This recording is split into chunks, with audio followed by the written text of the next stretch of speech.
I am very pleased and happy to record this interview with Professor Abdulla Alhawaj.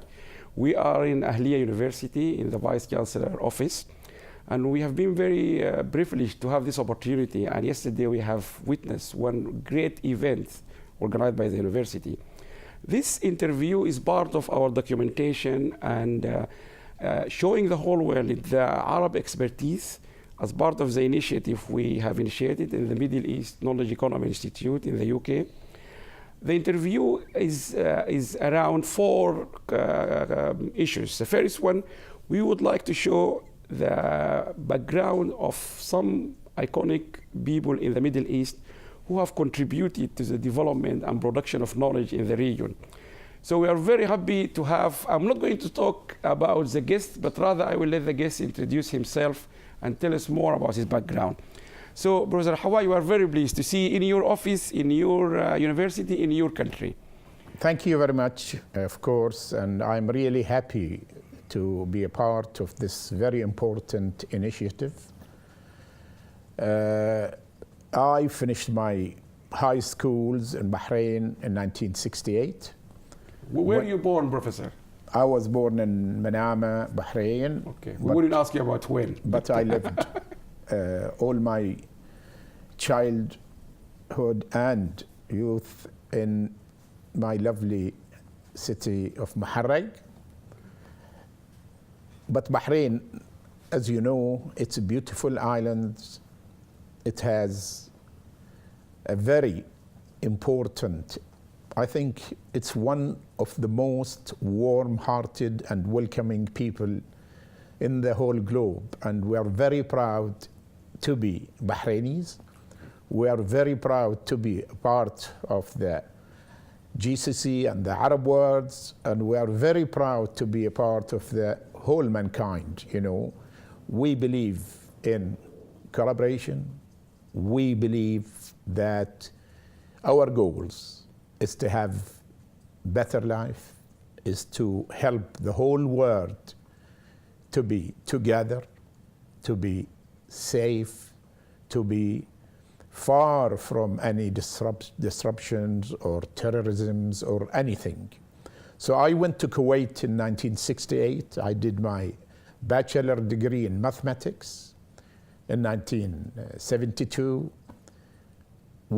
came back to my country. I worked for 2 years as superintendent and director of Statistical Bureau in Bahrain. In 1973, in October, I went to Manchester, to the UK. I did my master's degree. I earned my degree in applied mathematics in 1974. I came back to my country for 1 year and then went back to Manchester again, to the Victoria University of Manchester, and I did my PhD in applied mathematics. I was a great fan of football at that time, so Manchester United was an attraction for me to go to Manchester.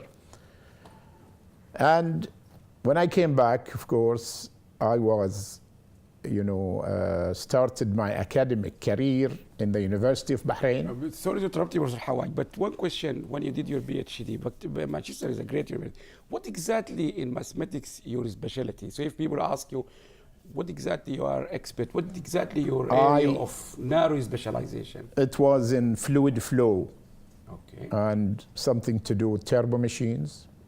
So it's applied mathematics and mechanical engineering in it. And the reason why was to predict the fluid flow in the Arabian Gulf. Okay. Because during those years, there were some incidents where there is pollution. And I felt, I should use my mathematics to predict where is this pollution going to spread in the Gulf. How can we avoid it? And then it was all my research was in that field. I taught for around 25 years in the University of Bahrain. And the implications of that, this is great. What were the implications of your research when you did your PhD?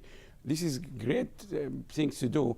And what was the implications when you came back to Bahrain? Yes, it was the Gulf. What were the implications of your research? It was mainly the prediction of the fluid flow, and it shows if you have an incident of pollution somewhere, yes, where is that pollution going to spread? And especially it was the pollution from the oil tanks. And it managed to solve problems? You know, so to solve problem and to tell them, well, after 5 days, 6 days, 7 days, the streamlines of this, where it's going to, so we can avoid disasters or damages, whether it's to the sea life or even to the people and vessels, you know. And teaching mathematics was a very also beautiful. I always thought, you know, that students, they always have the problem of we are not good in mathematics, but I thought applied mathematics especially, you can make it very attractive, very beautiful when you make sure there is applications. And I insisted in every time I'm teaching my course there to make this application possible, you know. So the student enjoy, you know, these practical parts of teaching mathematics. You know. It is, you're right. Even in the UK, we can see that students becoming a fan of the mathematics. So you taught for 25 years in Bahrain. In the University of Bahrain. I was, of course, promoted there to an associate professor, then to a full professor, and was very, very proud that I've done that in the shortest possible period. Excellent. I was appointed as the chairman of the mathematics department in 1983, and then chairman of computer science department in 1990, and then I became the dean of student affairs and the dean of admissions and registration, and it was always the first time, the first dean, the first. So I had a lot of connections with the students. I felt what the students' needs, their life, what a dean of student affairs at that time should give. And I was asked when I was appointed for the first time, what are you going to do to fulfill this new post? And I said, if I've managed to make the students, the Bahraini students, stay in the university for 8 to 10 hours every single day, this is my prime goal, for the reason that students had the habit of coming 5 or 10 minutes just before the lecture. And when there is break between lectures, they would like to go home because Bahrain is such a small country. So you go home and come back within an hour or two. I said, no, I don't want the students to go home. I want the student to stay in the campus. I want the student to do their homeworks at the campus. I want the student to do their activities, whether it's classroom activities or outside the classrooms in the campus. I want them to feel the student lives, you know. Then when they go home, they belong to their parents. So they don't say, oh, mama, I have this, or daddy, I have homework. So this is my belief, you know. And I think, you know, to a certain extent, I was very successful in implementing this. While I was dean of students and dean of registration, I've noticed that the capacity of the university doesn't allow us to take all the applicants. We used to have something like 5,000 or 6,000 applicants, where we only select 2,000, and 3,000 or 4,000 sometimes have no place to go. So those who want to have higher studies have to leave Bahrain. And I thought there is a need for private university. There is a need for alternatives. There is a need for diversity. So it came the project of the first private university in the whole Gulf area. By coincidence, I was in Cambridge University. There was a conference about bilingual computing. I met a few friends there from Saudi Arabia, mainly from King Fahd University. They were mathematicians. I am a mathematician. And one of them said at lunch, Dr. Abdullah, I have a big problem. I said, what's your problem? He said, my daughter is 16 years old, and I want her to study liberal arts. Okay. I want to send her to Oregon University.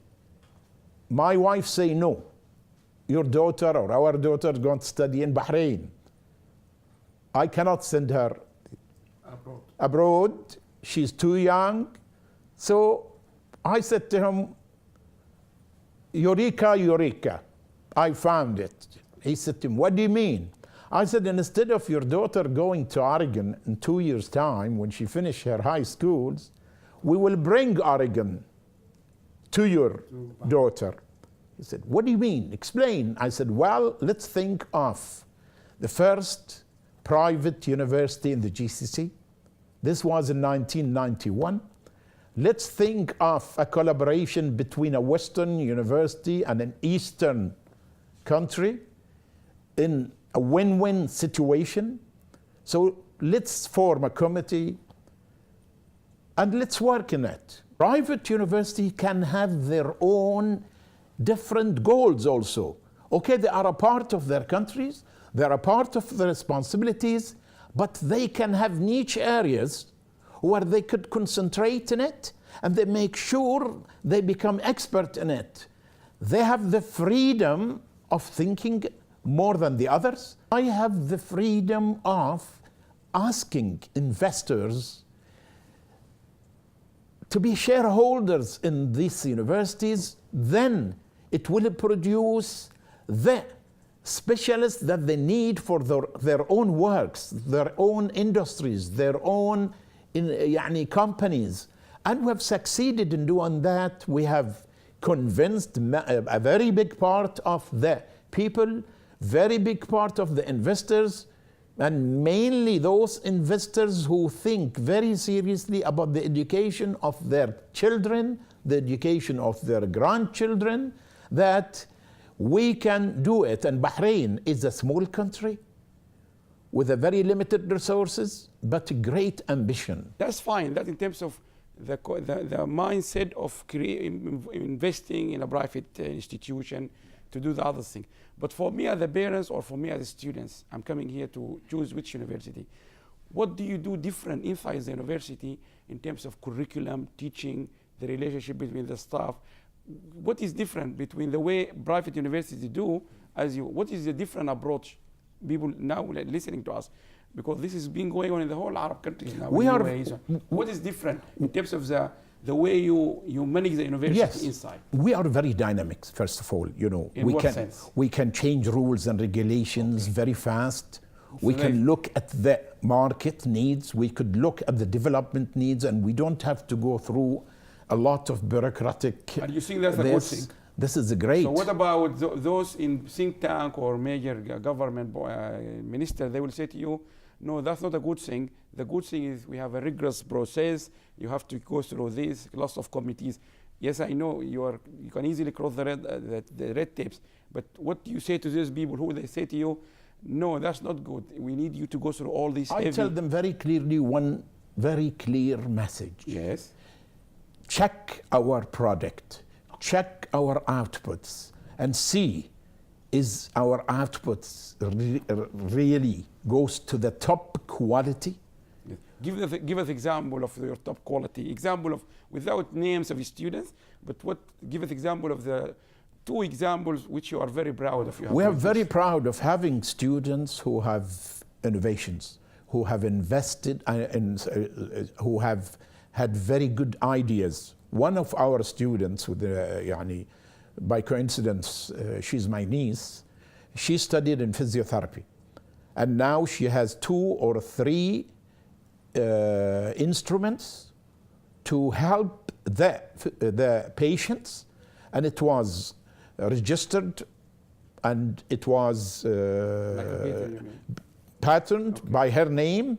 And these were manufactured in the best manufacturers in Germany. And we're always proud that one of our young students can do that, and we have other examples. We are a very, very good supporter of entrepreneurs. We have many of our students have started their own projects. The university supported them, and we believe that good universities should graduate not only employees but employers, you know. So these entrepreneurs opened their own industries, they opened their own companies, and they employed graduates. So I think, you know, this is the difference. We can move fast. We have, because we're private, at the end, unless we fulfill the needs of the society and the need of the industry and the need of the development, we will fail. So we will always have worries of failing. And this is a very good encouragement for us to work very hard to make sure that we are up to the best standard.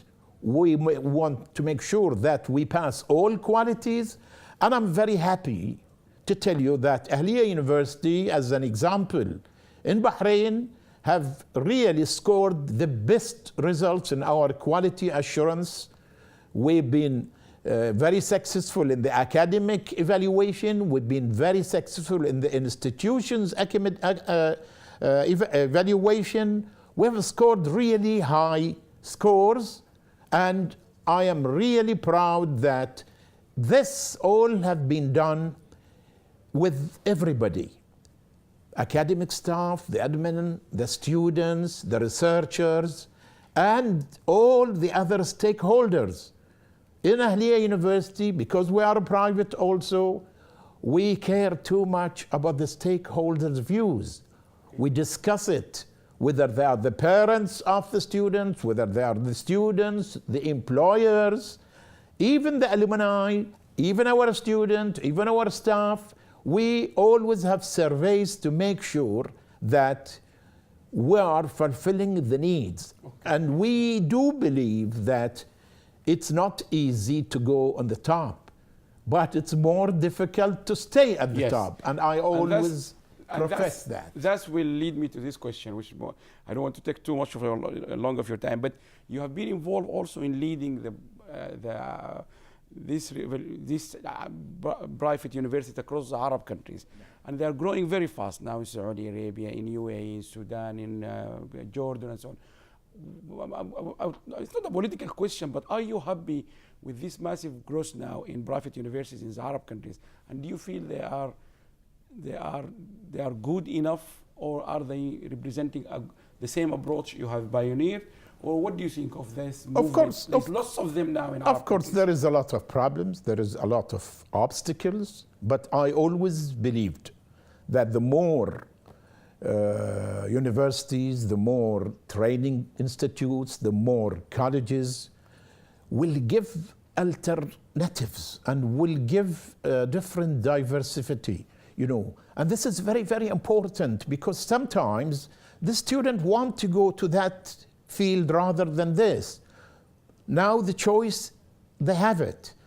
I do also believe in collaboration between universities. For this reason, I was very insistent in making an association for the GCC private universities, and I'm very proud to say Bahrain have started that, and the association was done in 2007, and it was under the patronage of His Majesty the King, and we got the support from the government. We got the support from everybody in this country. I am now I also the chairman of the executive committee of the Arab Private Association of Higher Education, which is the headquarters in Amman, Jordan. The reason for that is to make sure that we collaborate with our GCC partners, we collaborate with our Arab partners, And we collaborate with the best universities in the world, in the whole world. And I am a great believer of using expertise from the West, because their universities are more established, their universities have scored very high in every aspect, and this is the time where collaboration should work. And for this reason, from the day one of Ahlia University started, we have collaboration with Western University. We have a very good collaboration with the Brunel University in London. We offered a 2+2 because we were in our infancy, so we want to make sure that the students and their parents are happy that their students start in a new university, because they can have the alternative of taking a degree from another more established university. We, after that, offered their PhD program. We have graduated about 50 PhD from a collaborative program between us and Brunel University. The student or the researcher starts here and do every work here, but he has another supervisor in Brunel. He goes to London and examines there in London and gets the Brunel degree. We have another collaboration with George Washington University, or the George Washington University, in a very, very important topic, which is engineering management. And we think, that we can play a part in the revolution of the world and the digital revolution. We are a believer that small countries with the great or big ambitions can have a say in the future revolution of all the knowledge, and we can be a part of the very fast train rather than just watchers. We want to be active members of that fast, what we call it, the train of civilization. Excellent. That train of civilization leads me to a very important question. Arab universities generally, whether they are private or public, they have been over many years under huge criticism by many scholars. They say their performance is mostly not satisfactory, particularly in the area of research. Yeah. And when we come to this global train or global knowledge hub, if you like, our Arab universities generally, not private or public, they are not producing much to that knowledge, body of knowledge worldwide. Most of the research is done in Europe, and these are the universities they always, even major think tank like World Bank, United Nations, when they even want to think of any policy in the region, most of the time they refer to other universities. They have Center for Islamic Studies, for Arabic Studies, whatever it is. What exactly is this? Particularly, you have a long experience, 25 years in Bahrain, and now you're leading a private university for the first time here. What do you think exactly is the problem of our university? By our university, I refer to the Middle East and North Africa. Yeah, although, civilization started in the Arab world many, many centuries ago, we start talking too much about our history. And we are always proud of our history. But we did not work very hard to make sure that we continue that work. So I feel very strongly that we can still be a part of that civilization. We can still be a part of the revolution, the knowledge revolution. For this reason, I think we should not live in a closed box and talk too much about our khususiyat or abilities or this. We should think, what am I going to do tomorrow? What will make me a part of this very dynamics, changes? And I think, we started seeing that. There is good Arab universities now. We started reaching. We started to be a part of the best 500 universities. Yes. And I believe that real university are not only teaching institutes, but I believe that teaching and research are two faces of the same coin. So we should really encourage research. We should really make sure that we invest in research, and we should really make sure that these researchers are used for research, not just the research for the for a reason I want to be promoted. No, we should look and think differently. And this is happening now. I am really proud of seeing some universities in the Arab world, whether they're private or public, have new ideas. One thing I must stress on it, it's not important whether your university is public or private. The importance, the quality of your outputs, the quality of your teaching, the quality that you show the world, you know, because at the end, if you get a scholarship to go to Cambridge or Oxford or Harvard or MIT, are you going to ask whether, oh, this is a private, I'm not going to go? No, you look at the name, you look at the brand, you know. And I believe that Arab university can do the same and can be branded. And I have a very, very, very important role in convincing my colleagues in the GCC and convincing my colleagues in the Arab world and ultimately convincing our governments and the Arab governments that education is our future.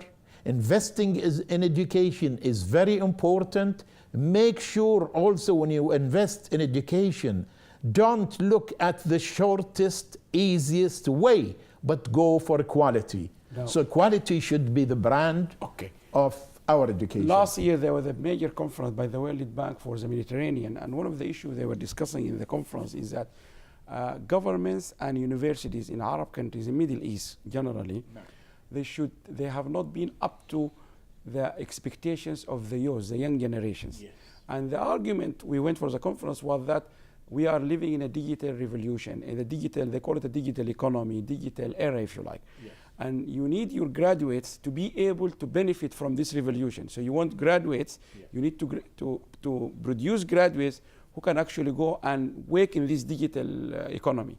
And not criticism, but overall they said, let's don't talk about the governments here, but about universities. They are not up to that level of matching what is going on in the world. The economy is digital now, and you need your graduates, whether they are medical, economics, business, to understand and to benefit from this revolution. Do you think that critique is justified for all our, in terms of we are not really matching the expectation of young generation? We are not producing graduates who are actually going to really benefit from this. To a certain extent, I do believe it. So you think it's justified? To a certain extent, I think in the last maybe 6 or 7 decades, we have failed, you know. But I'm very optimistic that there was many wake-up calls and that we started realizing this fact. You know, we lived for a long time thinking, oh, our ancestors, our grandfathers, our fathers were doing this and doing this. And I think we overdone that. But I'm very, very optimistic because I have really contacts with all the different universities in the area. And I believe that the wake-up call have hit us. Okay. And we need also great shakes, you know, to say, well, you know, we should be also, that's why I thought, or I think, you know, privatization is a very important, because the private sector is always looking for, you know, improving themselves. They are always looking for new ideas, because at the end, I'm not relying just on the resources of the government. Okay, we are very lucky in this part of the world because we have the oil and we have the prices of the oil. Sometimes they go up, sometimes kada. But we should be very careful. Sustainability is important. So we should not really rely 100% in a certain commodity or a certain this that can be gone. For example, oil could finishes in this area. We should be ready, and I'm always happy to hear people who in this area who talks about we're going to be there to the last barrel of oil, but we will overcome this. So I think, yes, the critique have really a base for it. We realize that. It's our responsibility as educators, our responsibility as researchers also, to be also يعني شجعان, to be yes, to be not to be this, because you're always, look at all the entrepreneurs in the world. When they were young or when they were at certain ages, they are always have a little elements of rebellions in them, you know, and that's where the ideas comes, you know. I cannot be only a follower. If you believe that you're a follower, and if you believe you're going to be employed from 8 o'clock till the morning till 2 in a desk and go home, and no, I believe that we should be more than that. I tell my students in every lecture when I used to give, when I go and have my espresso, I do, but very rarely, but I do. Yes, I love teaching, and I love professing, and I love to say and to tell them in every aspect, when I wake up in the morning and when I have my espresso, I always want to see, what am I going to add today? What a surprise I want to do in my institution. And I tell them, you think the same. Don't think that this is my, you know, checklist and I'll do 1, 2, 3. No, I want to add to my checklist everything, something new.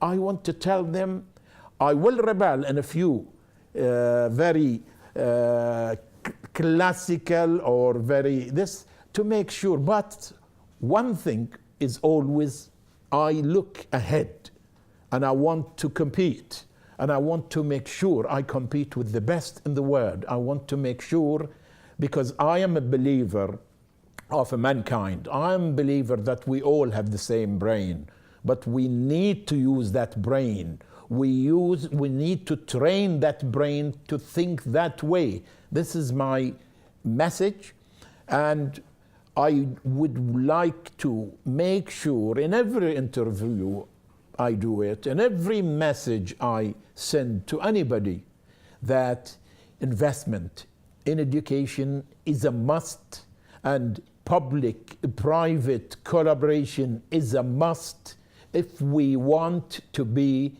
players in the train of civilization. Yes. We do not want to be watchers or users. We want to be also part of the production. We want to be part of the actions rather just of watching. Now I have a question, which is likely my last question.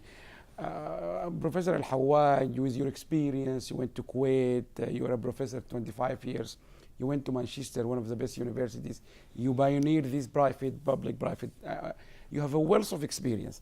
If we need to help the whole Arab countries, Middle East and North, not just the GCCs, yeah, and we need think tank, we need to build a think tank. So if you were to be one part of that think tank to help design the future of this whole region, not the GCC, the whole Arab and Middle East, where do you see yourself fit? Which part, which department we can say Professor Alhawaj is here, he will help us on this one. If we have a regional, Arab regional, massive project to uplift this region, where do you see yourself? In higher education, in policy, in scientific research, in dealing with the youth, in inspiring them? Where do you see yourself? You cannot be in all these departments.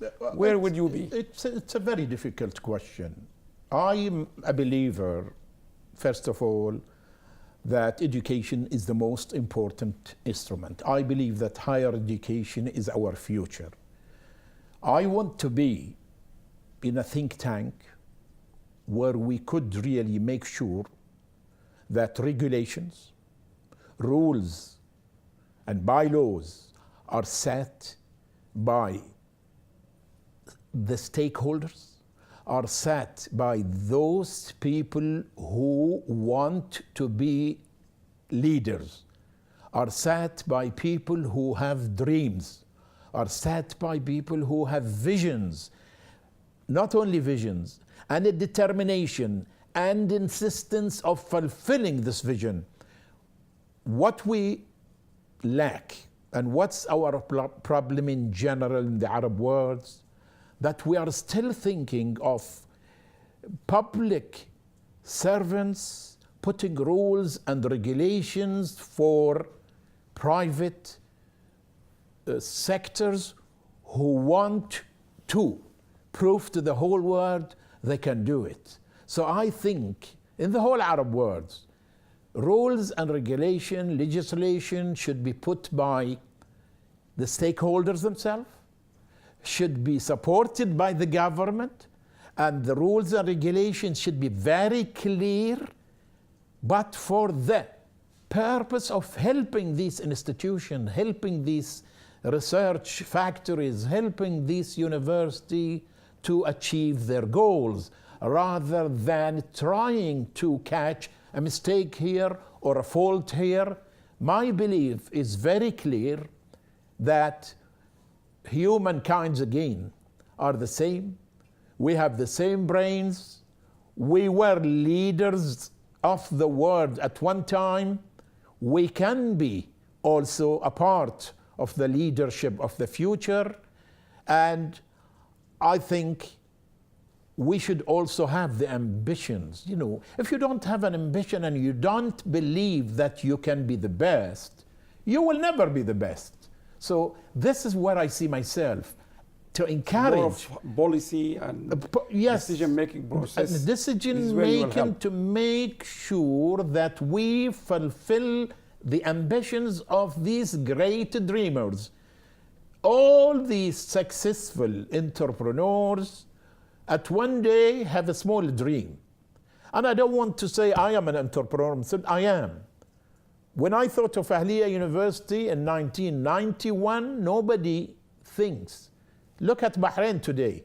We have 10 private universities, and we have a we're competing with each other in a very good spirit, and we will compete with our GCC counterpart or partners or whatever we call them, and the Arab. But I still believe we have the responsibility of educating the nation, educating the Arab world, educating the politicians, and educating the rulers, the presidents, the kings, and everybody, that our future is education, our future is better education, our future is in higher education, which produce results. Well, Professor, thank you. This is the same slogan Tony Blair said before: education, education, which I'm very pleased to hear. I can't let you go without one final. I know I already been warned. The time is finished now, but I want you to give in just 1 minute, please, because it's the time we already exceeded our time. In this 1 minute, what can you say to the young generation? This is a major issue all people is talking about. The youth are the future. This is agreed, and the World Bank, United Nations, government. Can you give them a roadmap? Because they are all frustrated, they don't have a job to do. Most across the whole Arab countries, unemployment is very high. Some of them, they see universities, policymakers, government are not listening. They don't understand their needs. Can you give them a roadmap? What they have to do? I'm somebody now in Sudan, in Jordan, in whatever country, very frustrated. I have done my master. I can't find a job. What is your advice to them? In a very short 1 minute. Well, to be dynamic. Okay. Look for opportunities. Okay. Beyond your country, wherever beyond it is. your country, beyond your farij or your area. Opportunities comes only for those who deserve these opportunities. Make sure when you go for education to select what suit your ambition, what suit your hearts also. The heart is very important to be there.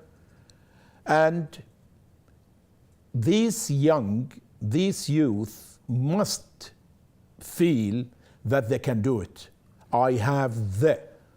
So don't think too much of criticism. Don't think too much of finding any means of saying, oh, the government did this or the president didn't do that. No, think I will do it, I can do it, I have the determination and vision to do it. Look for education again, the best way. Don't go for the easy stride, but for the good future. Excellent. So I think this is my really last remark. This is very good recommendation for our youngest. We already have we are working with the United Nations Youth and Children group. That's why we're very keen on the youth. Thank you very much, Professor. I know that giving like this 25 minutes, although we told you 10 minutes, is 20 to 25 minutes, is too much from a person like you, very busy. This interview will be part of our expert directory. It will be in MEKEI.org. You can find it, or was.org.uk. Normally, the next step, we're going to find a time with all these experts for anyone in the whole region or across the whole world to communicate with them. But understandably, Professor Al-HAWAJ is very busy. What we're trying to do in the future, we will try to find 1 hour from his time, maybe every 2-3 months, where we will make him available for you in social media. You can ask him any question. But for now, if you want to get in touch with him, contact us, or we can maybe put his BA assistant in the website. But he's always available. And thank you very much for your time. Thank you indeed. It's been a pleasure to see you, Professor. It's a pleasure. Thank you very much. I've enjoyed it. Thank you very much. Thank you indeed. Thank you.